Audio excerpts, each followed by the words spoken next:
सहारा प्रमुख सुब्रत रॉय का 75 साल की उम्र में मुंबई के कोकिलाबेन अस्पताल में निधन हो गया।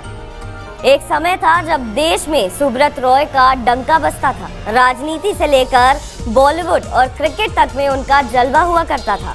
सुब्रत रॉय देश के सबसे बड़े बिजनेसमैन के रूप में जाने जाते थे। महंगी और लंबी गाड़ियों का काफिला उनके साथ चलता था, लेकिन एक चिट्ठी ने उन्हें अर्श से फर्श पर लाकर खड़ा कर दिया और सुप्रीम कोर्ट के आदेश के बाद उन्हें जेल तक जाना पड़ा। आइए जानते हैं वो किसने चिट्ठी लिखी थी और इसमें ऐसा क्या था कि सहारा प्रमुख को जेल जाना पड़ा। एक चिट्ठी ने सहारा में चल रही कथित गड़बड़ियों का सारा कच्चा चिट्ठा खोल दिया था। बात है 4 जनवरी 2010 की, जब रोशन लाल नाम के एक व्यक्ति ने नेशनल हाउसिंग बैंक को हिंदी में चिट्ठी लिखकर भेजी थी। रोशन लाल का दावा था कि वो इंदौर में रहते हैं और पेशे से सीए हैं।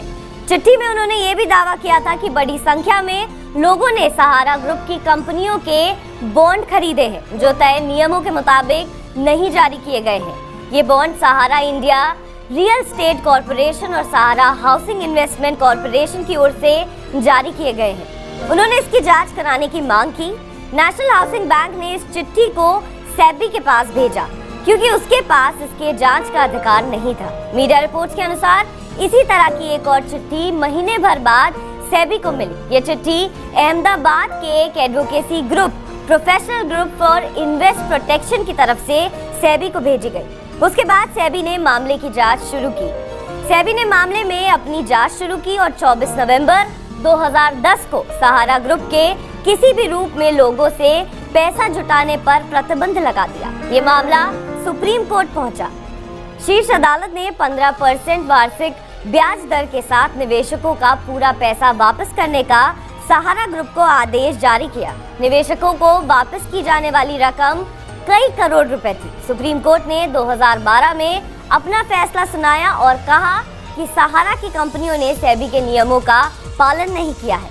सहारा की कंपनियां निवेशकों का पैसा नहीं वापस कर पाई और सुब्रत रॉय को जेल जाना पड़ा। सहारा प्रमुख करीब 2 साल तक जेल में रहे और 2017 से पेरोल पर थे। वहीं सहारा का ये भी कहना है कि वो निवेशकों को पैसा वापस करना चाहती थी, लेकिन रकम सेबी के पास फंसी थी।